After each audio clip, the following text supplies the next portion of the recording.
حضرت امیر معاویہ رضی اللہ عنہ یہ بعثت نبوی سے 5 سال پہلے پیدا ہوئے۔ حضرت امیر معاویہ رضی اللہ تعالیٰ عنہ جنتی صحابی ہیں اور تمام صحابہ جنتی ہیں۔ اللہ پاک نے قرآن پاک میں فرمایا کلم وعد اللہ الحسنى، اللہ نے سب کے ساتھ جنت کا وعدہ کر لیا۔ آپ صحابی رسول حضرت ابو سفیان رضی اللہ عنہ کے بیٹے ہیں اور ام المومن حضرت ام حبیبہ رضی اللہ تعالی عنہا کے بھائی ہیں۔ آپ کی شان میں کئی احادیث مروی ہیں۔ حضور نبی کریم صلی اللہ علیہ وآلہ وسلم نے آپ کے بارے میں یوں دعا فرمائی، اے اللہ انہیں یعنی امیر معاویہ کو ہدایت دینے والا، ہدایت یافتہ بنا اور ان کے ذریعے لوگوں کو ہدایت دے۔ آپ 40 سال تک حکومتی منصب پر جلوہ افروز رہے۔ ان میں 10 سال امیر المومن حضرت سیدنا فاروق اعظم رضی اللہ عنہ جیسے عادل خلیفہ کا سنہری دور بھی شامل ہے۔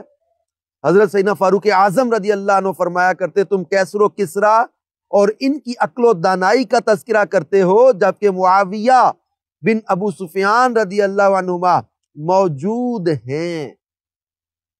حضرت سیدنا امیر معاویہ رضی اللہ تعالیٰ کی عقل و دانائی کے تذکرے حضرت فاروق اعظم کیا کرتے تھے۔ آپ خود غور کریں، فاروق اعظم جن کی عقل و دانائی سے متاثر ہوں، اور آپ خود اندازہ کریں، آپ فرماتے تم کیسر و کسرا کی دانائی کی باتیں کرتے ہو جبکہ تمہارے اندر معاویہ بن ابو سفیان موجود ہے۔ حضرت سیدنا امیر معاویہ رضی اللہ عنہ کے زمانہ خلافت میں اسلامی سلطنت خراسان سے مغرب میں واقع افریقی شہروں اور قبرص سے یمن تک پھیلی ہوئی تھی، اور آپ کے چند انقلابی کارنامے میں یہاں بیان کروں گا کہ آپ کے عظیم دور میں جو انقلابی کارنامے سر انجام دیے آپ نے۔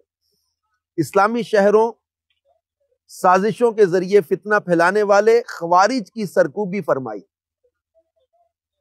یہاں تک کہ فتنہ مکمل طور پر ختم ہو گیا۔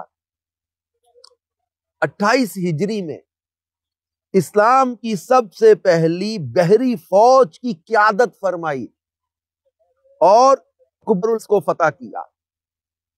بحری جہاز بنانے کے لیے 49 ہجری میں 49 ہجری میں کارخانے قائم فرمائے اور ساحل ہی پر تمام کاریگروں کی رہائش وغیرہ کا انتظام کر دیا تاکہ بحری جہاز بنانے کے اہم کام میں خلل واقع نہ ہو۔ یعنی آپ کا یہ بہت بڑا احسان ہے، بہت دانائی اور آپ کی دانش مندی اور دور اندیشی کہ آپ نے ساحل پر ہی بحری جہاز کے کاریگروں کے لیے رہائشیں بنا دی۔ حضرت امیر معاویہ رضی اللہ تعالیٰ کے عظیم دور میں ایک اور بڑا اہم کام ہوا کہ سرکاری جو لیٹرز تھے ان کی کاپی نقل محفوظ رکھنے کا نظام بنایا۔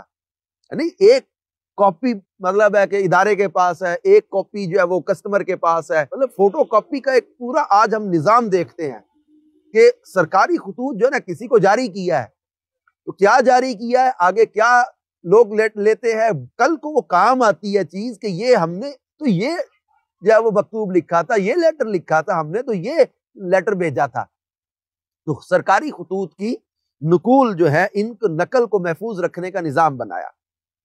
اچھا، مکتوبات پر مہر لگانے کا طریقہ آپ نے رائج فرمایا، سٹیمپ کا، اور جس کا سبب یہ بنا کہ آپ نے ایک شخص کے لیے بیت المال سے 1 لاکھ درہم دینے کا حکم لکھا تھا، لیکن اس نے تصرف کر کے اسے 1 کی بجائے 2 لاکھ کر دیا۔ آپ کو جب اس خیانت کا علم ہوا تو اس کا محاسبہ فرمایا اور اس کے بعد لیٹرز پر مہر لگانے کا، سٹیمپ لگانے کا نظام نافذ کر دیا۔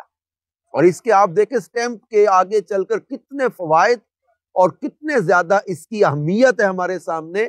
آج سٹیمپ کا نظام دنیا بھر میں ہم نظر آتا ہے، اور اس سٹیمپ کے نظام سے کتنا چیک اینڈ بیلنس کا نظام مضبوط ہوا، اکاؤنٹیبلٹی کا نظام مضبوط ہوا، اور کس طرح سے جو ہے وہ اہم دستاویزات، اہم لیٹرز، اہم مکتوبات، یہ تمام طرح ایسی جو ہے وہ سرکاری چیزیں جن کو محفوظ رکھنا، اور جو کس ادارے، کس محکمے یا کس جگہ سے یہ چیز جاری ہوئی ہے اس کا نظام ہمارے سامنے آیا، اور سٹیمپ کا نظام حضرت